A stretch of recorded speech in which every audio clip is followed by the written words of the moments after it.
Thank you so much for coming on this channel which is class 8 bye Unacademy. And आज मैं आपके लिए बहुत ही शानदार, बहुत ही इन्फॉर्मेटिव वीडियो लेकर आई हूँ।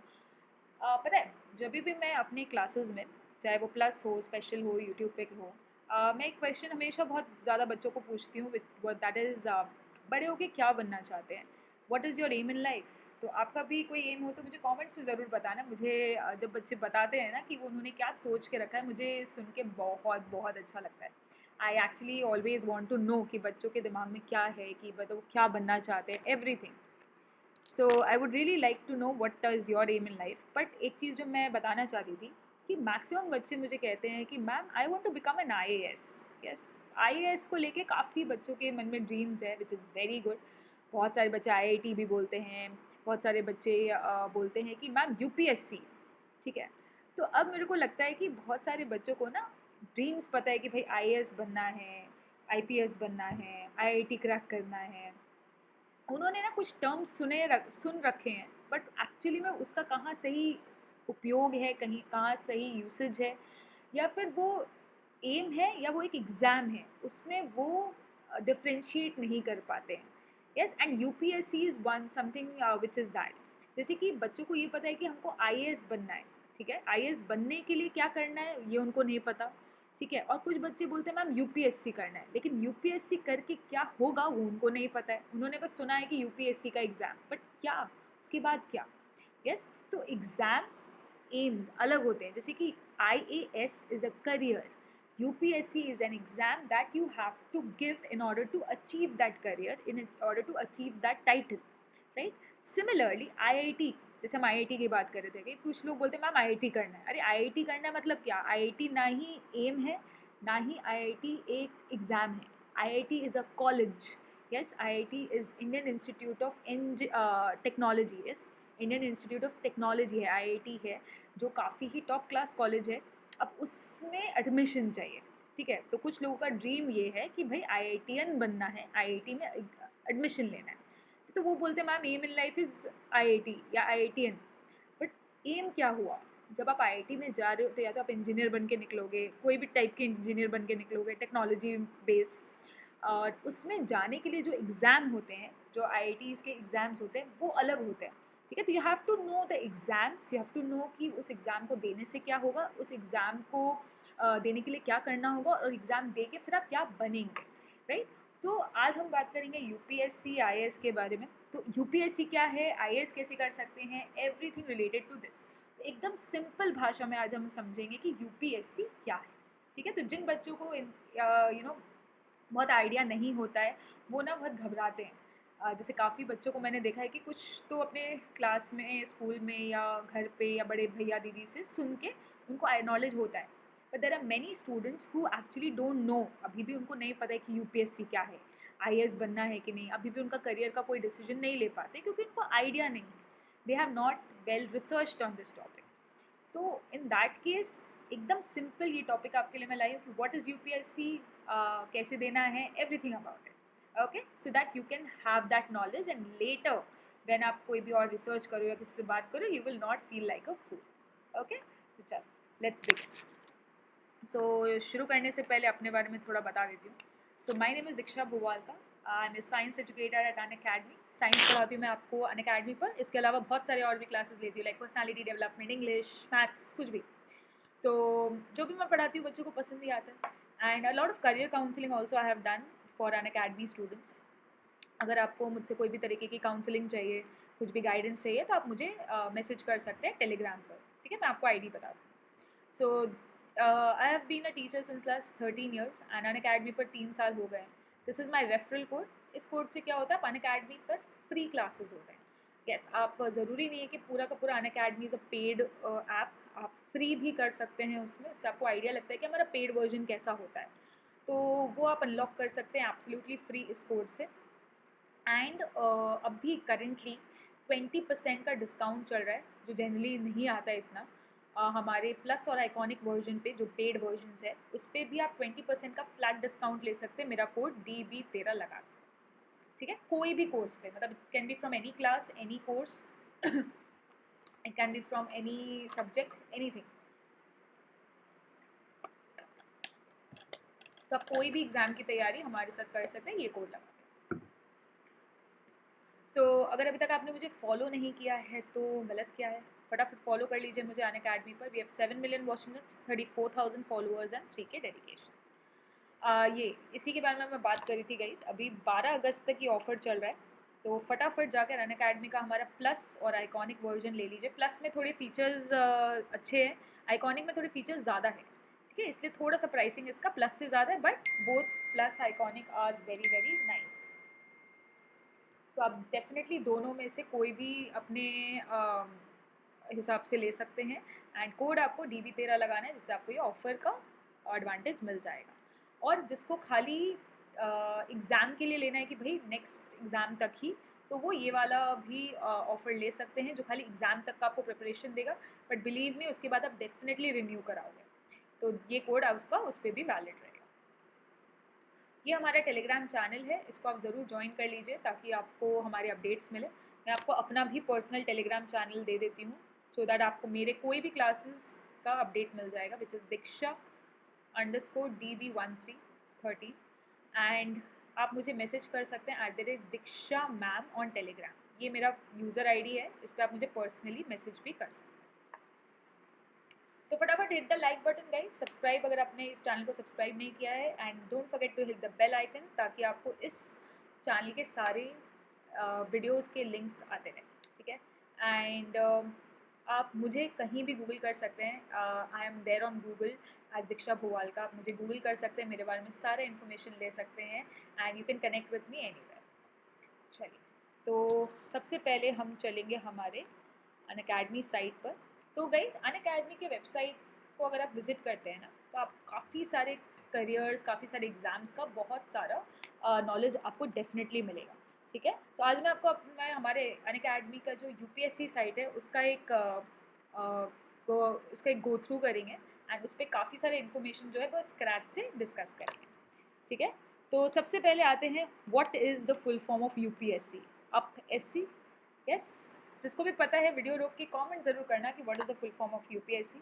तो आज हम क्या क्या करेंगे, देखो, we will be discussing about full form of UPSC, functions, examination क्या क्या कंडक्ट होते हैं, एलिजिबिलिटी क्राइटेरिया क्या है, अगर सपोज 2024 में किसी को देना है तो क्या एलिजिबिलिटी क्राइटेरिया है, कितने बार आप अटेम्प्ट कर सकते हैं, एग्ज़ाम पैटर्न क्या होता है, इंपॉर्टेंट बुक्स क्या है, और UPSC एग्ज़ाम जो है ना, IAS बन रहे हो आप, इंडियन एडमिनिस्ट्रेटिव सर्विसेज, है ना, वो आप उसका टाइटल आपको मिलेगा। You have to be very well versed with all the current affairs going on, तो वो सब कुछ आपको हमारे वेबसाइट पर मिलता है, ठीक है। आइए, तो सबसे पहले शुरू करते हैं with full form of UPSC। As you can see, full form of UPSC is union public service commission, yes. And please guys, this is not a title कि आप UPSC नहीं हैं। UPSC एक एक्चुअली में एक बॉडी है जो exams conduct करता है, इस पब्लिक सर्विस के एग्जामिनेशंस को कंडक्ट करता है। जैसे कि अगर आप गवर्नमेंट का पार्ट बनना चाहते हैं, if you want to become a part of the government, yes, अगर आप गवर्नमेंट का एक पार्ट बनना चाहते हैं तो आपको UPSC जो एग्ज़ाम्स कंडक्ट करता है उसका एग्ज़ाम आपको देना पड़ेगा और क्लियर करना पड़ेगा। सो UPSC exam is one of the toughest exams in the country. बोलते हैं कि सबसे ज़्यादा टफ है, मतलब लोग कितने सालों तक इसकी प्रिपरेशन करते हैं।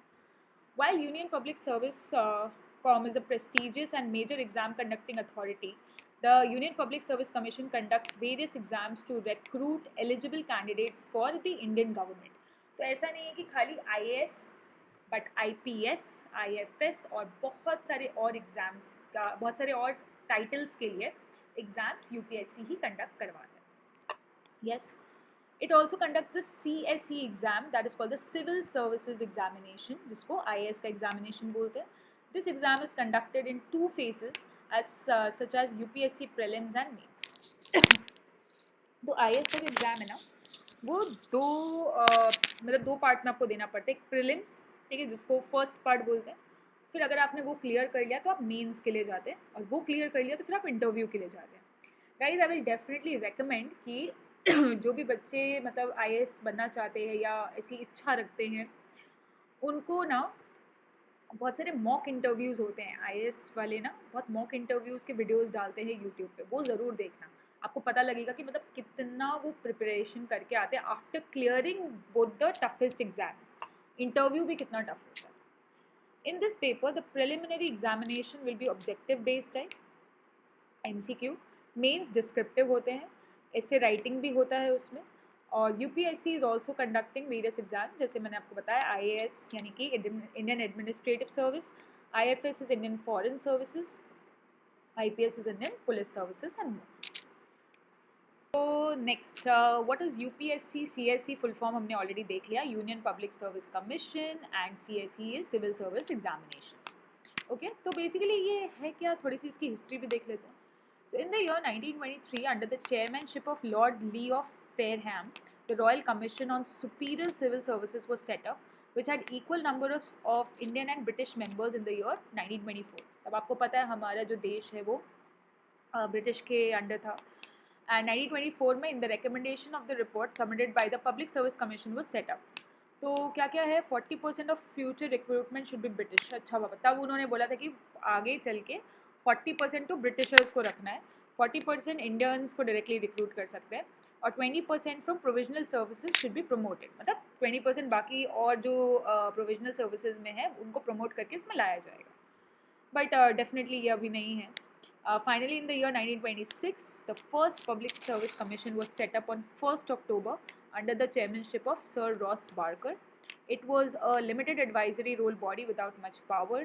So, with the help of Government of India Act 1935, the Federal Union Public Service Commission became the Union Public Service Commission, which is UPSC post independence 26 January 1950. ठीक है, डेफिनेटली इसमें ब्रिटिशर्स के लिए ऐसे अलग से कोई भी रूल अब नहीं है। So functions, Article 320 of Constitution talks about the duties of UPSC. मतलब देख रहे हो UPSC के बारे में Constitution में भी दिया हुआ है, इतना important body है ये। मेन फंक्शन क्या है इसका, conducting examinations for appointments to the services of union, क्योंकि ये हमारे इंडिया को जो लोग चलाएंगे उनको रिक्रूट कर रहा है, उनको सिलेक्ट कर रहा है। सो अदर फंक्शंस क्या है भाई, और क्या करता है ये, recruitment, appointment, pension, promotion, transfer, बाकी ये सारी काम इनको यूपीएससी को दिए गए। अब देखो कि कैसा कैसा एग्ज़ाम कंडक्ट करता है, खाली आईएएस आईपीएस नहीं, बहुत सारे एग्जाम्स ही कंडक्ट करता है।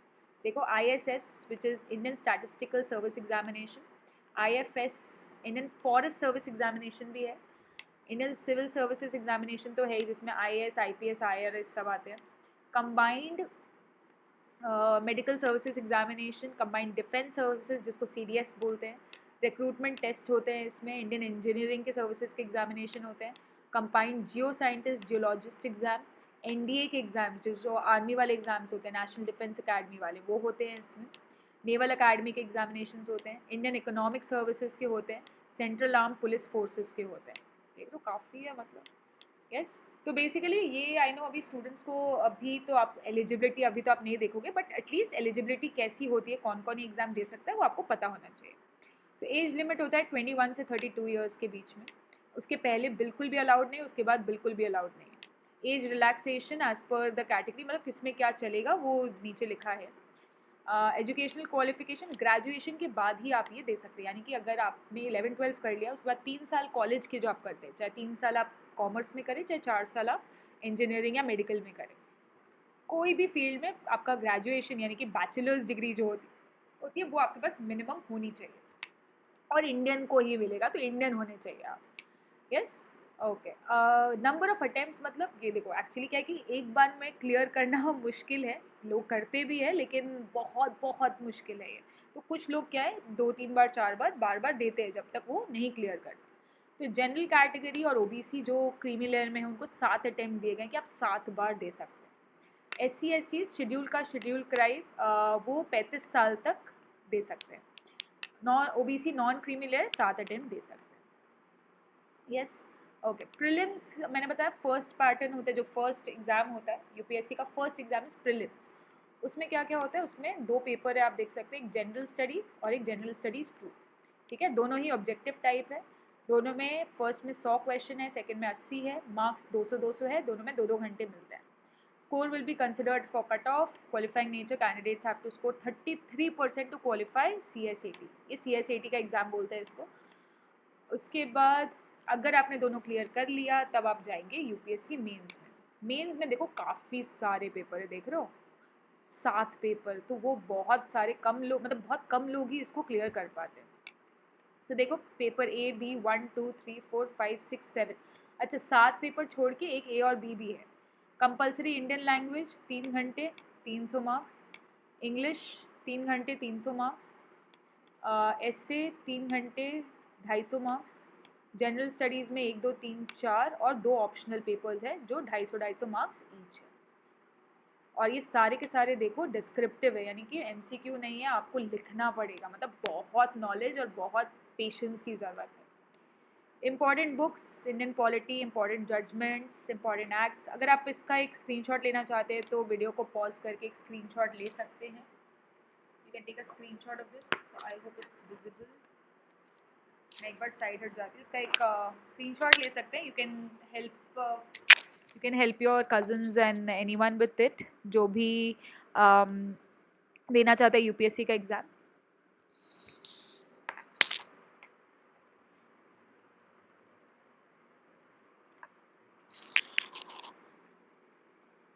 अगर आपको और प्रिपरेशन बुक्स के ऊपर और जानकारी चाहिए तो आप हमारे अनअकैडमी के वेबसाइट पे जाके ये लिंक क्लिक कर सकते हैं।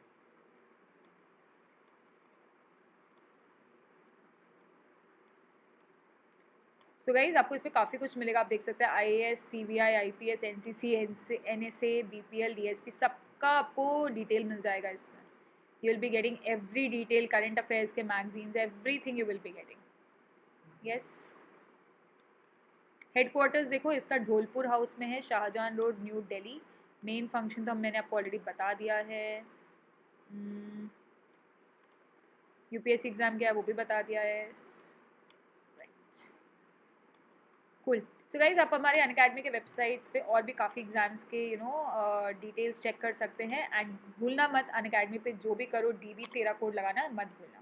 सो अगर आप हमारे प्लस वर्जन में आते हैं, that is the plus and iconic, जो हमारा प्लस मेन वर्जन है, पेड वर्जन है, उसमें आप आते हैं तो आपको इतने सारे फीचर्स मिलते हैं। सारे टॉप एजुकेटर्स पढ़ाते हैं, इंडिया के best educators are here on Unacademy.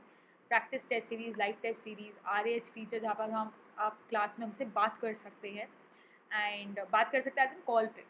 And VIP subscription is the iconic one, जहाँ पर आपको एक्स्ट्रा स्टडी मटेरियल भी मिलता है, फाउंडेशन NTSC के लिए नोट्स भी मिलते हैं एंड 20% फ्लैट डिस्काउंट आपको मिलेगा DB 13 कोड लगा के। सो कल हम मिलेंगे लाइव सेशन के साथ at 8:15 PM। Do not forget, take care, love you all.